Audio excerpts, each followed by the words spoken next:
Hi friends, welcome back to our channel.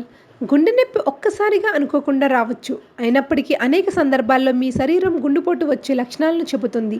ఈ లక్షణాలు ఉంటే గుండె నొప్పికి గురయ్యే ప్రమాదం ఉందట. ఇందులో భాగంగా ప్రేగు కదలికల్లో మార్పులు ఒకటి. జీర్ణ వ్యవస్థ బయట ప్రేగు కదలిక ప్రధాన వాస్కులర్, నాన్ వాస్కులర్ వ్యాధుల మధ్య అనుబంధాలను పరిశోధకులు పరిశీలించారు. పరిశోధన వాటి ఫలితాల గురించి ఇక్కడ కొన్ని విషయాలు చెప్దాం. పరిశోధకులు 30 నుంచి 79 సంవత్సరాల వయసున్న 4,87,198 మందిని పరిశీలించారు. చైనా కడూరి బయోబ్యాంక్ డేటాను విశ్లేషిస్తే ఇందులో చైనా అంతటా 10 భౌగోళికంగా విభిన్న ప్రాంతాల నుండి పాల్గొనేవారు 2004 మరియు 2008 మధ్య నమోదు చేయబడ్డాయి. అధ్యయనం ప్రారంభంలో పాల్గొనేవారు క్యాన్సర్, గుండె జబ్బులు, స్ట్రోక్ లేకుండా ఉన్నారు. సగటున 10 సంవత్సరాలు ఇందులో పాల్గొన్నారు. పరిశోధకులు చెప్పిన దాని ప్రకారం ఫ్యూచర్లో మల్టిఫోర్ వాస్కులర్, నాన్ వాస్కులర్ వ్యాధుల ప్రమాదాలతో ముడిపడి ఉంది. ప్రాథమిక సంరక్షణలో BMF అంచనా, ఆరోగ్య సలహాలు ఏకీకరణను పరిగణించాలి. ఈ సంకేతం గురించి తెలుసుకోవడం ఆరోగ్యకరమైన శరీరం, గుండె ఆరోగ్యం కోసం ప్రజలు వారి ప్రేగు కదలికలను పర్యవేక్షించడానికి, నియంత్రించడానికి సహాయపడుతుంది.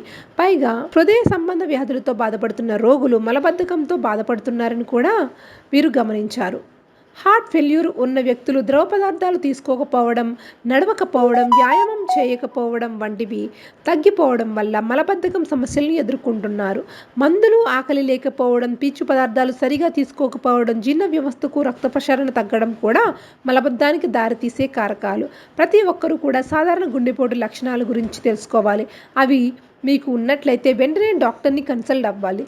బ్రిటిష్ హార్ట్ ఫౌండేషన్ చెప్పిన దాని లక్షణ ప్రకారం ఛాతీ నొప్పి, శ్వాస ఆడకపోవడం, శరీరంలో నొప్పి, మూర్ఛ, వికారం ఇవి రోజుకి ఒకసారి పేగు కదలికలను కలిగి ఉన్న రిఫరెన్స్ గ్రూప్తో పోల్చితే పాల్గొనే వారికి రోజుకు ఒకసారి కంటే ఎక్కువ ప్రేగు కదలికలు ఉన్నవారికి ఇస్కెమిక్ హార్ట్ డిసీజ్ వచ్చే ప్రమాదం ఉందని పరిశోధకులు కనుగొన్నారు. కరోనరీ హార్ట్ డిసీజ్ తరచుగా గుండెపోటుకి ముందుగా ఉంటుంది. గుండె జబ్బులు, గుండెపోటు వచ్చే ప్రమాదంతో పాటు ఈ ప్రేగు కదలిక ధోరణి గుండె వైఫల్యం, chronic obstructive pulmonary disease, type 2 diabetic mellitus, chronic kidney disease వంటి అనేక ఇతర దీర్ఘకాలిక సమస్యలతో కూడా కనిపించింది. హై ఫ్రీక్వెన్సీ సమస్యాత్మకంగా ఉంటే తక్కువ ఫ్రీక్వెన్సీ కూడా సమస్యాత్మకమే.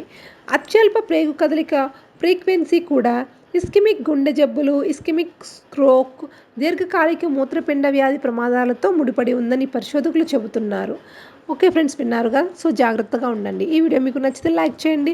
మరిన్ని అప్డేట్స్ కోసం మా ఛానల్ని సబ్స్క్రైబ్ చేసుకుని బెల్ ఐకాన్ ప్రెస్ చేయండి. Thanks for watching.